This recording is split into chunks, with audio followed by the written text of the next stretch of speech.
Hi, my name's Andrew Knight and I work for Underground Training Systems. You may have seen me posting on the Jobs in Mining Facebook page, and the good people at Jobs in Mining have asked me to come on and just clear up a few misconceptions about what's going on in the mining industry at the moment. So my history. So I've been mining now for 20 years. I first started in 1994 and I've worked at 10 different mines now. In 2010, the boss of Underground Training Systems poached me for this teaching role. And so now I run around the country and teach people how to be hard rock underground miners. So the rest of my career was made up of 14 years of frontline mining and 3.5 years of supervisory work. So I've got a fair bit of broad knowledge of mining, and I've also got access to another 2 shift bosses that have got another 65 years of mining experience between them. So we try to tell you exactly what's going on in the mining industry. The truth's the best place to start, and that's what we're going to let you know.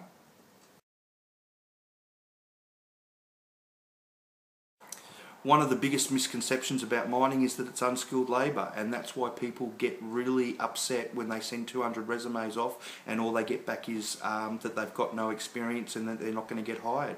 I blame the media for this. The media really does have a lot to answer for with continually calling it unskilled labour, but you've got to look at the facts. I mean, who gets paid $1,000 a day plus that's unskilled labour?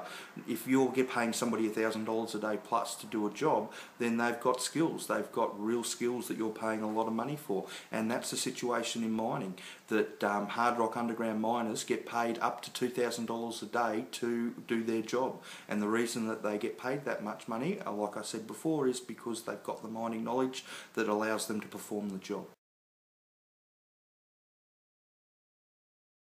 Another big misconception in mining is that there's only one type of mining. There's actually 4 different types of mining. There's hard rock open cut mining, there's hard rock underground mining, which is what my company specialises in, there's open cut coal mining, and there's underground coal mining. And unfortunately at the moment, with the iron ore and the coal price tanking, there's been a few layoffs in the open cut side of the hard rock and the open cut side of the coal. It's an unfortunate thing, but it has actually happened.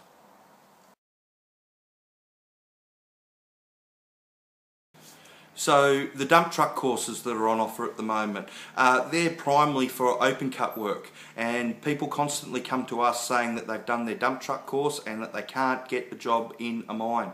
And the reason is because the mines are oversupplied with people. There's got to be at least 10 of these companies around Australia doing dump truck courses, and they're putting probably putting 15 people through a week, and that turns out to be about 150 people that are getting their dump truck ticket every week, and the jobs simply aren't there for it. Again, you need to do your research into mining before you start putting your money onto courses and start knowing where the best place to spend your money is. We all know that everybody's got a limited amount of money to spend. The 3 big things that we teach people to do at UTS, or we tell people to do at UTS, is that a Working at Heights ticket, just the 1-day course, don't let them upsell you into the 3-day course. A first aid ticket where you're able to use the defibrillator. There's defibrillators on site everywhere, and that is a must, that you must know how to use the defibrillator. And of course our training course, because we teach you exactly how a hard rock underground mine works, and that at the moment is where there are a lot of jobs for new starters in hard rock underground mining. So this is the manual of how a mine works from our 3-day course, and this is just an example of what we're going to teach you in the course. So we teach you exactly what a decline mine is and how it's structured. We teach you about the primary ventilation. We teach you about the secondary ventilation. We teach you about development mining. We teach you what's required in a heading to make a heading serviceable. We teach you about taking the cut, so that's when the jumbo goes in and installs the ground support, bores the face out, charges the holes up, and finally fires it out, gets watered down, and then they bog it out. We teach you about how a rock bolt works. We teach you about bolting the cut and what the difference between shotcrete and mesh is going to be on the mine site that you use. We talk about the other different sorts of bolting, which include chemical and cable bolts. Alright, we go through what structures they've got to be put in and how they come. We talk about boring the cut, how the jumbo operator actually bores out the cut.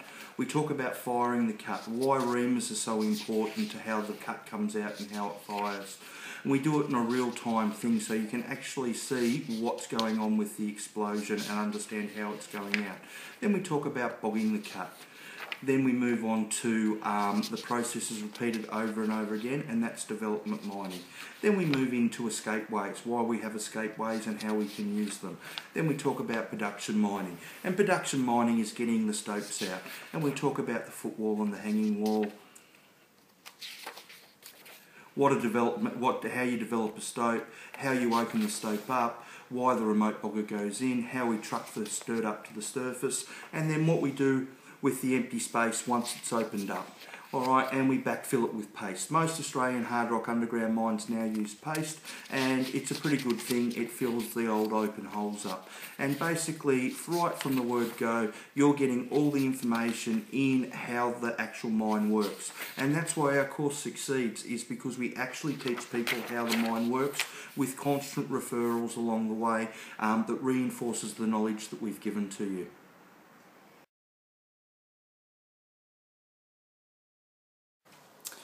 Do you need a HR licence to drive underground? No. All you need is the resident manager's permission in the form of a ticket to drive the vehicle underground.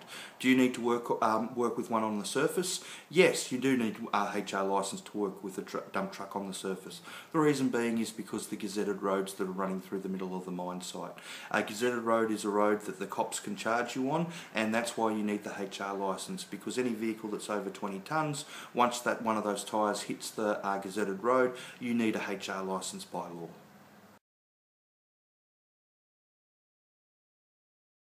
So there's been some major misconceptions about the S11 going around, and we just want to clear up some of those misconceptions. The basic one is that it's not a nationwide induction, it's only for coal and only for Queensland. So if you want to work in a coal mine in Queensland, you need to go and do the S11. If you want to work in a coal mine in New South Wales, you need to go and do the coal board course down there in New South Wales. And that's the big misconception, that these are individual state requirements and they only apply in those states. So just be careful, guys, because there's some people trying to say differently.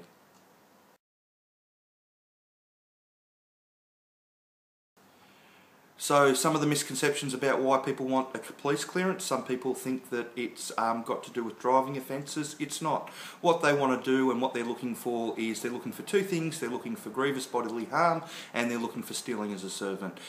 If you blew over and you lost your licence 5 years ago for DUI, they're not really going to be that interested in that. They're really looking for stealing as a servant and grievous bodily harm, because they don't want anybody running amok on their mine site. And that's why they do the police clearance.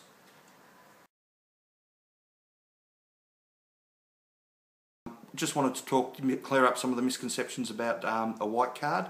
You only need a white card if you are going to work construction in a mine. You don't actually need a white card to go down and work in the mine. If someone's telling you that you need a white card to actually go mining, and what I mean by mining is actually going and blowing stuff up, then they're steering you in the wrong direction. What you need a white card is for the construction side of mining, which is completely different to mining in general. Working construction in mining is just like working on a building site anywhere else, and that's why you need a white card, and just keep that in mind. Do you have to relocate for work? Well, the simple answer is yes. If you want the job, you have to go where the work is, and that's the way mining's always been. But I'm not going to lie to you, once you get your foot in the door and once you get your skills up, they'll definitely start looking at flying you all over the country. And there are some underground mines that are flying across the country at the moment, just so they can get the skilled people into the mines. Remember, mining is skilled labour. The truth about drilling off siding. Well, the truth about drilling off siding is it's an extremely hard job. They go through a lot of drillers off-siders. One of the reasons is that most of the grosters are 6 weeks on, 1 week off. They aren't on camps, they're actually living out of caravans, and as the driller off-sider, you are responsible for making breakfast, lunch and dinner for the driller. You are basically there to make sure that the driller gets the meters, and they have 2 or 3 people off-siding every drill rig, and they just simply go through people constantly, because like I said, it is not an easy job by any stretch of the imagination. So over the last 3 years in business, we have found a lot of people asking a lot of basic questions about mining. So we put together a book that's available on our from our Facebook page, and this is the book, and it just gives you a brief summary of what mining's all about. So we talk about getting a start, the different types of mining, hard rock and open cut mining, underground and coal mining, the open cut mining, the mining construction, mining maintenance, mining shutdowns, all the different work, the information you need, what the employers expect, the mining companies, owner-operators, contractors, labour hire companies, the duties of employers, the duties of employees, getting in, your resume, the money on offer, the different rosters, fly in, fly out, live in, work. Once you get to site, this is really important stuff, once you get to site, knowing how that works. Surviving the first 12 months. Unfortunately, I know I keep harping back to it, but we lose a lot of people in the first 6 to 12 months of their mining career, and so this just gives you a brief overline of what open cut mining's like, and then how that differs to hard rock underground. And then we're going to talk about ground support, which we talk about in our main course. But the reason that we've included that in this booklet is because underground ground support and ground support in general in mines is pretty much standard throughout. Every mine uses ground support. So we talk about the different bolts that we use, the different ways that we put the bolts in and how it holds the ground up. And then we also talk about scaling.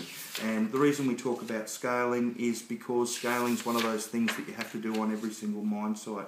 And scaling is one of the most in-your-face things, because unfortunately a lot of people have hurt themselves scaling on mine sites, and we don't want this to happen to you.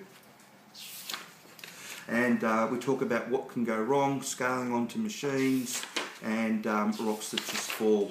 Alright, we also talk about pooled water, because pooled water is a big danger underground.